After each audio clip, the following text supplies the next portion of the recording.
Imposible na magkaroon ka ng maayos na gulugod kung ang balakang mo ay hindi nakahanay. Sa video na ito, ipapakita ko sa iyo ang pinakamagandang ehersisyo para ituwid ang buong gulugod at baka matulungan ka pang mawala ang pananakit ng likod mo ng tuluyan. Kahit na may hernia ka sa disc, arthrosis o sciatica, at ang pinakamaganda pa dito, ang ehersisyong ito ay tumatagal lang ng wala pang 1 minuto. Ang ating gulugod ay sumusuporta sa bigat ng katawan sa pamamagitan ng pagbalanse sa balakang. At kahit na ganito ang itsura nito sa x-ray, ang balakang ay nawawala sa balanse kapag ito ay umiikot o umiikot ng hindi tama. At ang kawalan ng balanse ng balakang na ito ay maaring magdulot ng pagkakaroon ng isang mas maikling binti o kaya naman ay scoliosis.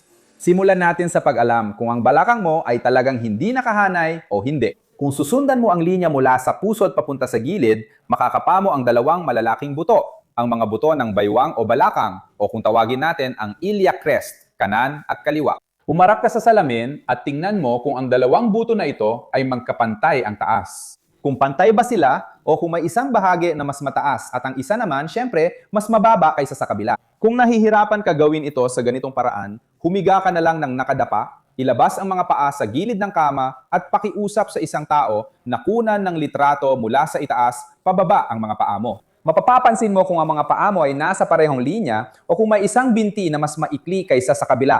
Pwede mong ikumpara ang mga sakong o yung buto sa loob ng iyong bukong-bukong. At hayaan mong sabihin ko sa iyo, ito yung klase ng video na dapat mong isave para mapanood mo tuwing kailangan mo at ishare sa lahat ng kakilala mong may sakit sa likod o yung may sakit na bumababa hanggang binti. Siyempre. At ngayon, ipapakita ko sa iyo kung paano ito ayusin at pagkatapos ay mag-iiwan ako ng dagdag na ehersisyo para palakasin para hindi na bumalik ang problemang ito. Ayos ba? Uupo ka sa isang gilid lang ng puwitan mo. Doon ka uupo sa gilid kung saan mas mababa ang balakang, kung saan mas mahaba ang binti mo, doon ka uupo sa gilid na yon. Yung gilid na gusto mong ibaba, na mas mataas, gusto mong ibaba o gusto mong iunat ang binti, mananatili yon sa labas ng upuan, naiintindihan mo? Ang ehersisyo ay para gawin yan. Yung mas mababang gilid ay ialalay mo sa upuan at yung mas mataas na gilid ay iuunat mo. Tama ba? Sa tingin ko, dahil sa larawang ito, mas madali nating matatandaan. Papatagilid ako rito para makita mo ng maayos ang ehersisyo. Umupo lang ako gamit ang isang bahagi ng puwit ko. Yung bahagi na nasa labas, ilalagay mo ang binti mo sa likod hanggang maramdaman mo ang isang komportableng pag-unat sa harap ng hita mo o hanggang dito lang sa harap ng balakang. Itong ehersisyo na to ay hindi para pilitin hanggang sa sukdulan ha. Kapag nagsimula ng magunat, dito ka lang mananatili.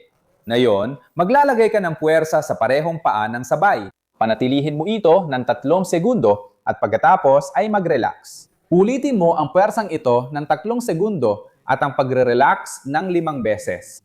Bago subukan ang kabilang side, tumayo ka muna ng kaunti, gumalaw-galaw at tingnan mo kung ano ang nagbago sa katawan mo. Nakakagulat ang pagbabago. Parang nilagyan ng grasa ang balakang. Parang buong gulugod ay nagre-relax. At kung gusto mo pang mas mapabuti, may programa ako na 2 linggo ng mga madaling ehersisyo na ganito para gawin mo sa bahay at mas bumuti ang lagay ng gulugod mo araw-araw. Iniiwan ko ang link ng programang ito sa description ng video. Iniiwan ko rin ang link ng programang ito sa nakapin na komento. Karamihan sa mga tao, kailangan lang gawin ang ehersisyong ito sa isang gilid. Pero pwede mong subukan at tingnan kung ano ang mangyayari kapag ginawa mo ang ehersisyo sa kabilang gilid. Kung madudulot ito sa iyo ng pakiramdam ng ginhawa, gaan at kaginhawaan, kailangan ng katawan mo ang galaw na ito sa magkabilang panig. Ay Diyos ko, nakakahiya! At ngayon, kakailanganin mo ng walis o baston para palakasin ang lahat ng kalamnan na nagbabalanse sa balakang at tumutulong sa iyo na suportahan ang iyong gulugod. Ipatong ang baston sa isang gilid ng kakawan, itaas ang binti sa gilid ng pamalo at dahan-dahan nang walang pagmamadali.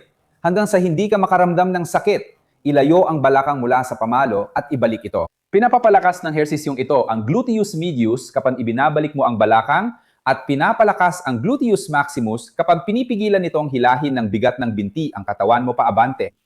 Gagawin mo ito ng 3 set na hanggang 15 ulit sa bawat gilid. At kung nakakaramdam ka ng sakit sa isang gilid, sa gilid ng gulugod, o bumababa ang sakit papunta sa isa sa mga binti mo, panoorin mo itong video kung saan pinag-uusapan ko ang posibleng sakit sa kanang bahagi. At itong video naman para sa posibleng sakit sa kaliwang bahagi. Hanggang dito na muna ako. Isang malaking yakap at hanggang sa muli!